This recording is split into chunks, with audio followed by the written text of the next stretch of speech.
Well, hello everyone, and welcome back to In the Greenhouse with Orchid Supply Store.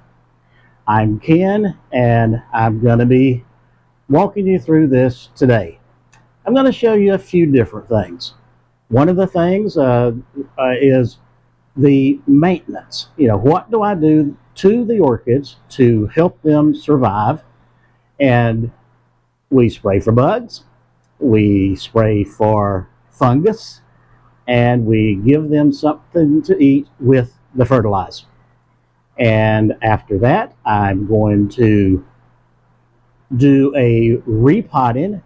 This is going to be a little different. This is repotting my seeds that I started in the little seed starter. And I'm going to be putting some of those into a larger pot to get them ready to plant, once they grow a little bit. And we're going to have a walk through the greenhouse.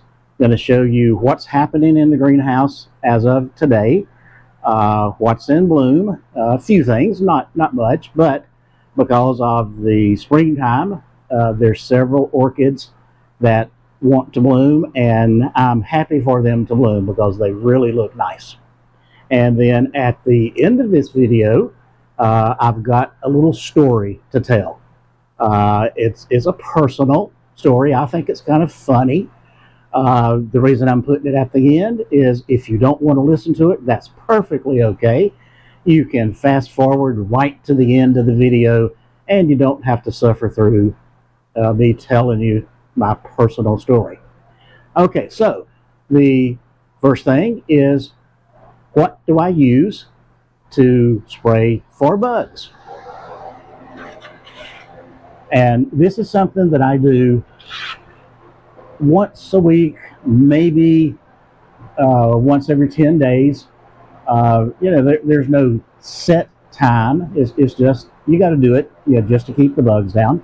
I use a combination of 7 and pyrethrin.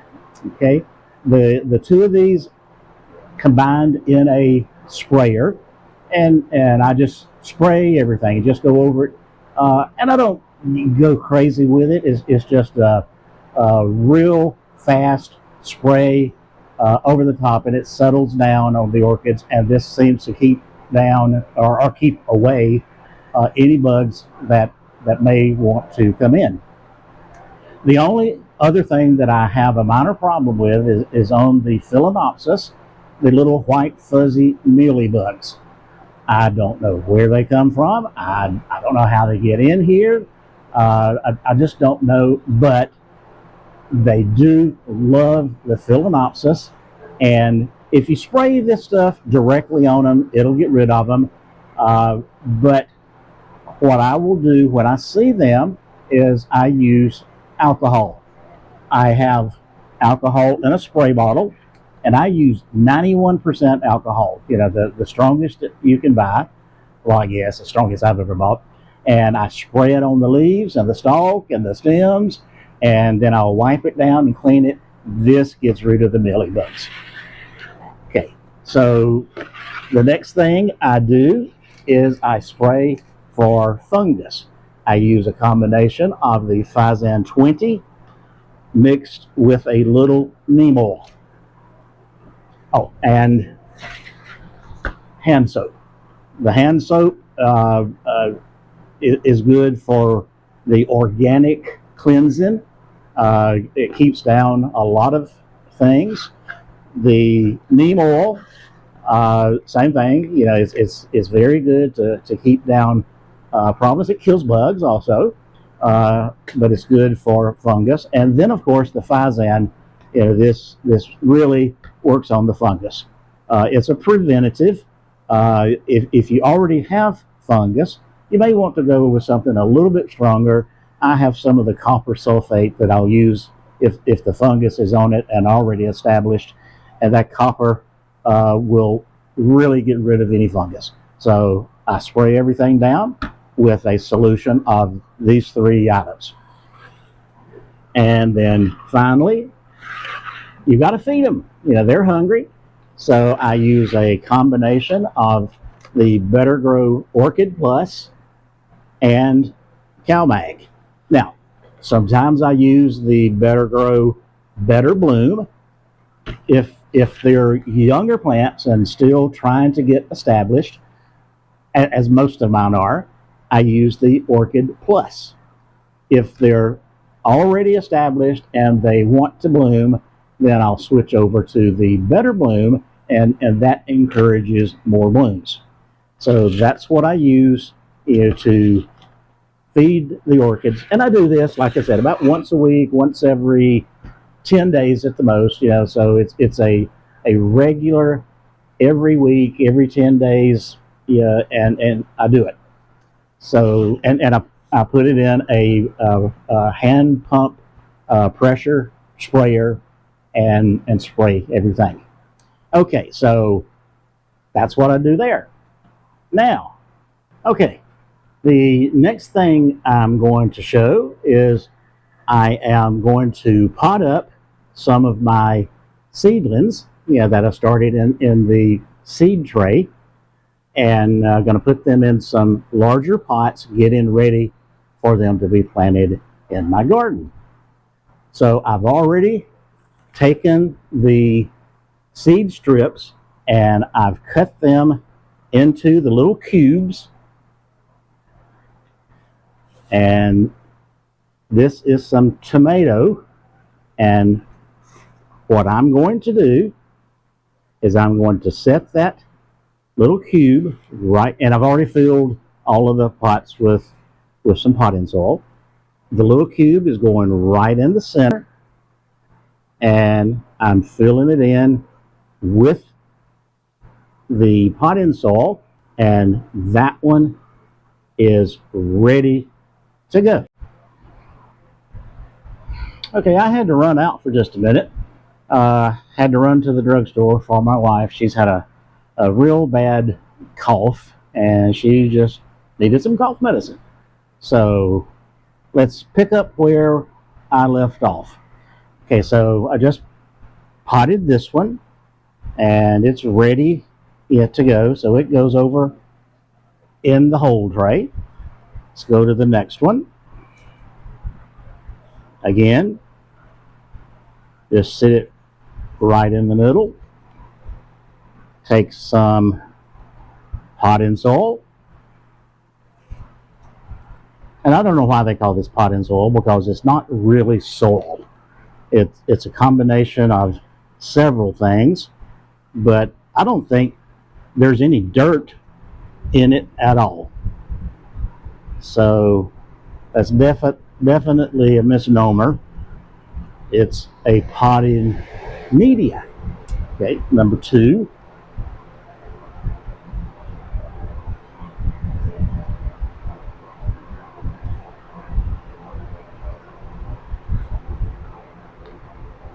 I guess this is going to be like, when you get an orchid from the grower, it's got that big old moss ball at the base of it. So I'm guessing this is going to be something like that. It's just got a big old clump of moss. Number 3. And number 4. And all of these are terracotta tomatoes.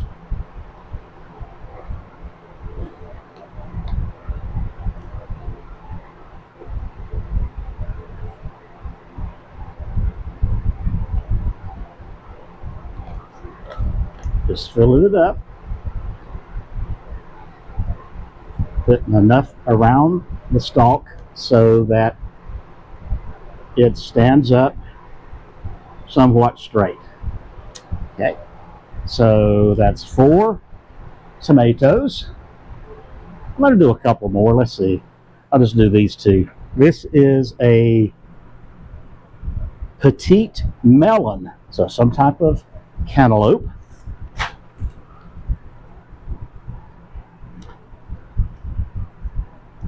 Okay, we're going to do the same thing, just right in the middle, fill it in around the side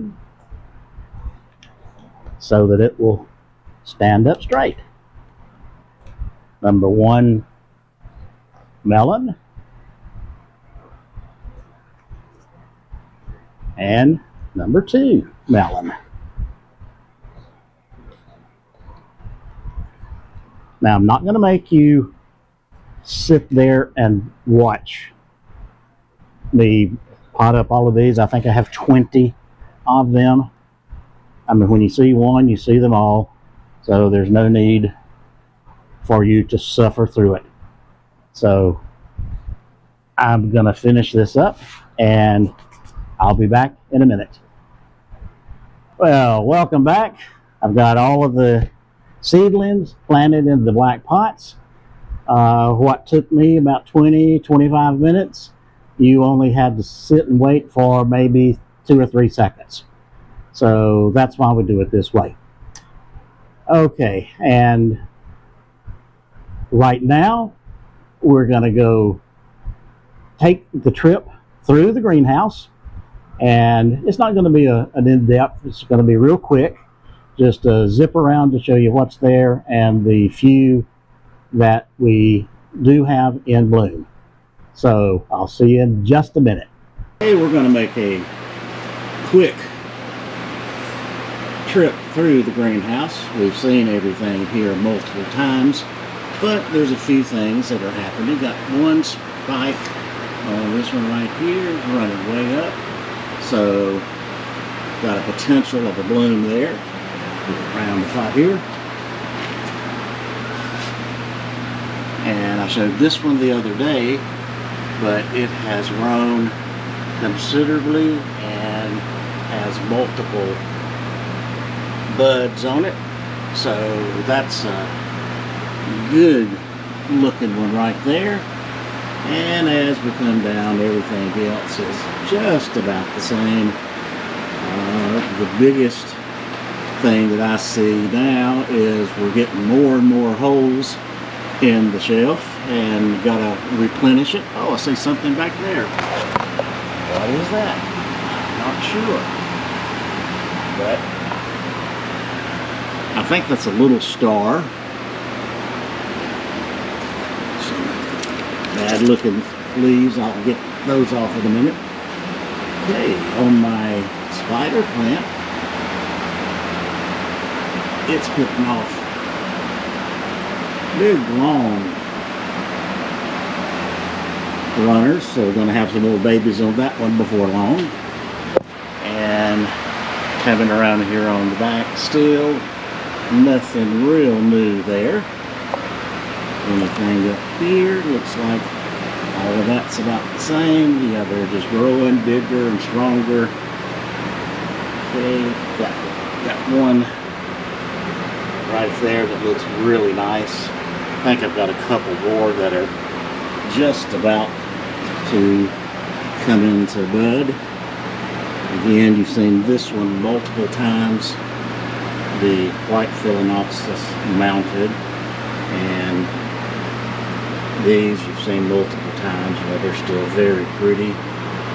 One mounted on a mount right there. One thing I didn't notice, see if I can find it again. Oh, right here. Got some buds coming out on this one. So it won't be long, we'll have something there.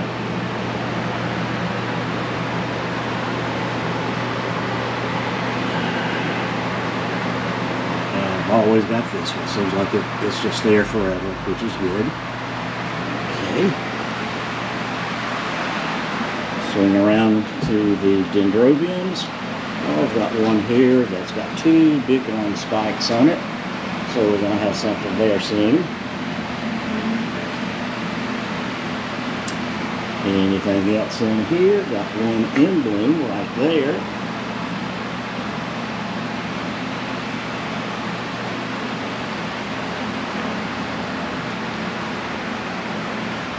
Got a new growth right there. I don't know what that's going to be.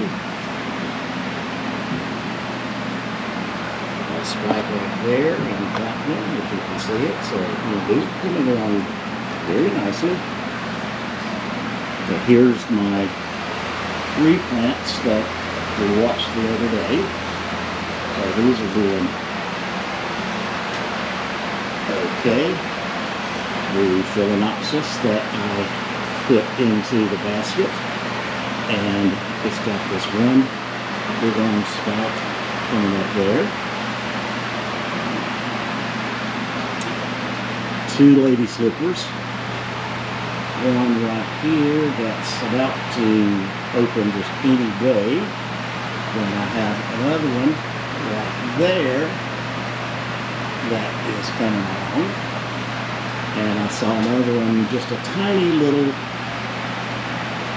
sprout on one of the others. And here's something that I have not seen. It just surprised me. Let me see if I can get around here and dig it out. Smooth these out of the way. And looky here. Would you look at that? A bromelaid in bloom. Now, every single one of these bromelaids in here came off mother plants, and I did nothing except stick it down in a pot, and at least one is blooming. The Hoya looking really good. They're growing like a weed. And I see one up there needs some water, so I'm going to have to get that one right away. Everything is looking really nice on the Hoyas, so I'm very pleased with them. So we might even have some Hoyas to sell maybe this year, I'm not sure. And I've done away with all of the Phalaenopsis in bloom. I've got one there in bud. Okay, here's the pots that I planted the other day, and nothing is coming up yet. I don't know how long it takes these daisies to germinate. The Phalaenopsis and the Agrecum that I put on the board. And here's my germination tray, and most everything is looking good. Some right in there, some peppers, they're not coming up too well, so I may have to do something different there. Okay, and then swinging over to this side. Again, the Vandas are few and far between right now. I don't think I have anything even close to blooming. And I'm looking for my little green friend. Got a little green frog, that stays on these Vandas, and I don't see him right now.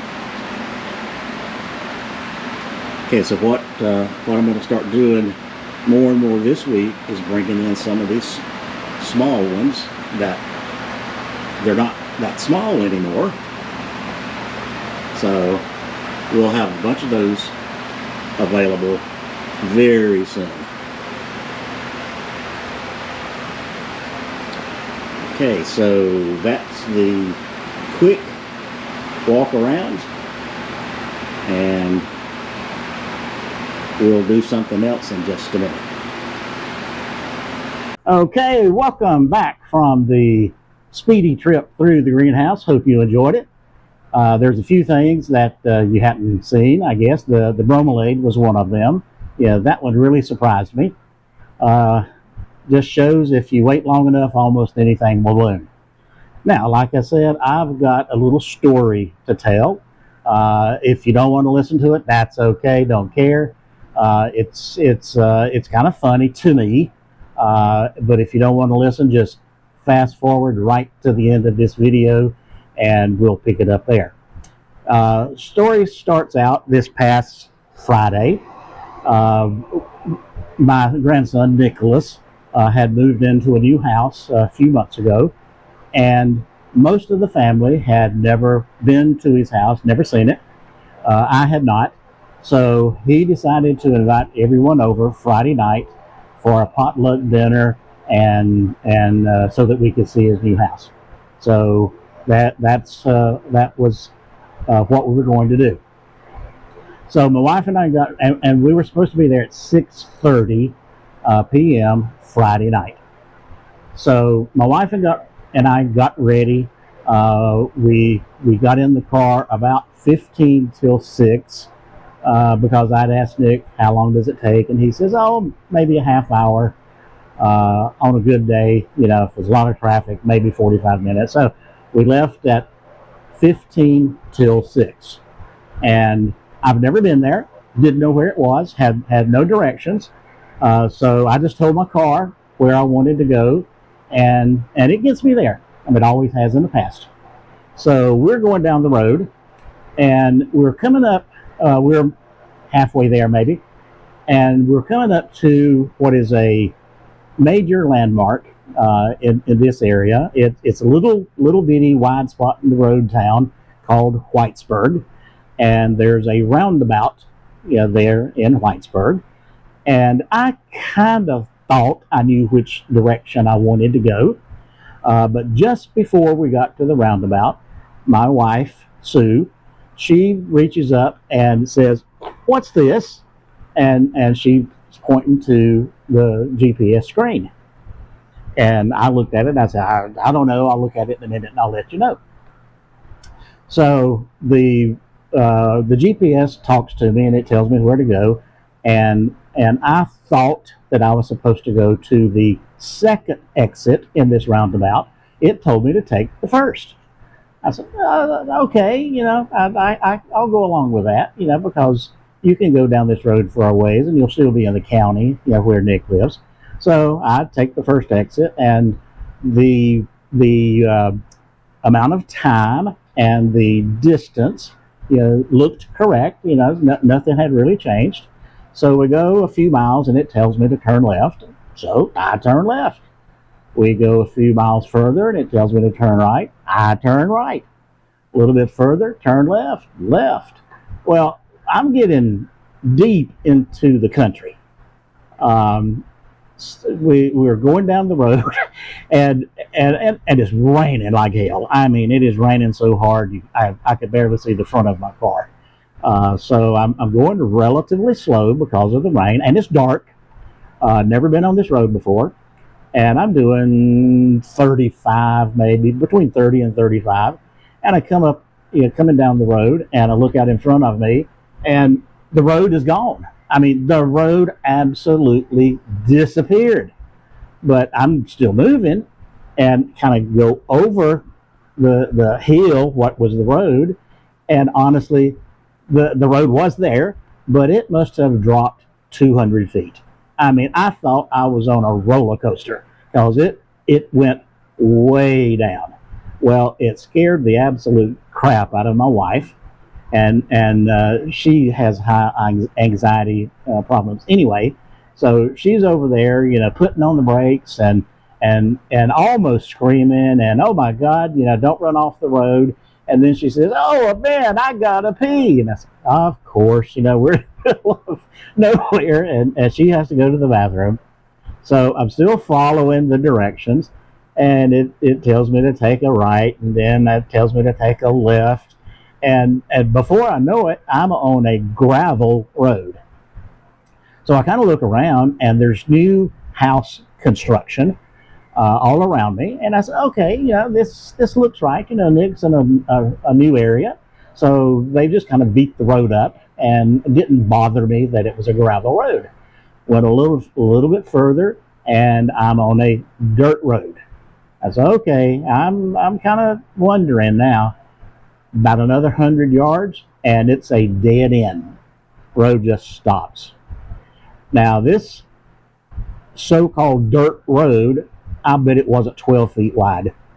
And it had been raining, like for 2 days. So the little bit of a shoulder that it had was nothing but a soft puddle. And here I am trying to turn around on a 12-foot wide wet dirt road, and my wife is just having a fit. She's, oh my God, we're going to sink, we're going to get stuck, what are we going to do? I managed to turn around, and just before I got to moving, okay, now remember, we're supposed to be at Nick's at 6:30. Well, it's about 7:30 now, and my phone rings, and it's my daughter. And she says, Dad, where are you? Are you coming? And I said, yeah, we just had a minor problem with the GPS. We'll be there in a few minutes. And she says, well, do I need to come get you? And I said, well, Sherry, that would be great. But I don't know where I'm at. I can't tell you where I'm at to come get me. I said, yeah, don't worry. We'll be there shortly. So my thought at that point was I turned off the GPS, and I'm backtracking the best that I can, and I'm trying to just find civilization. I told Sue, I said, let's just look for a paved road, something that looks like a somewhat major road, a paved road. We find it. I'm working my way back. I said, okay, we're out of the black hole of the country. So I tell my car, I said, just take me home. So it plots a course, and I'm following it, and I get back to where basically I knew where I was. We're about 5 miles from this landmark in Whitesburg. I said, okay, I can find my way home from here. Let me see if I can find Nick's house.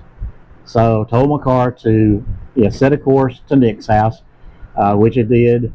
And this time it was the correct course, and 10 minutes we were at his house. Now it's going on probably 8:15, 8:30, so everybody had already started. They didn't wait on the grandparents. Most of the food was gone, which I didn't care. I was just glad to get there. As it turned out, we had a very good time. Nick has a beautiful house, and so everything turned out well. But the moral of this story, do not allow your wife to touch the screen if you're on a GPS mode. I don't know what it did, but man, did it screw mine up. It was just taking us in big circles. I mean, left turn, left turn, left turn, left turn. At one point, I thought I was on NASCAR. Nothing but left turns.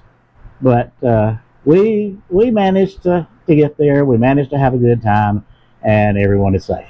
So that's my story. Hope you enjoyed it. Hope you enjoyed everything in this video. And let's see, let me settle down for a minute so that I can put this at the very end, because I always like to close with, hope you enjoyed it.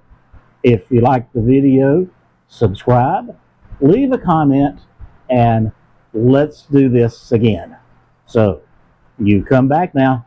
See ya.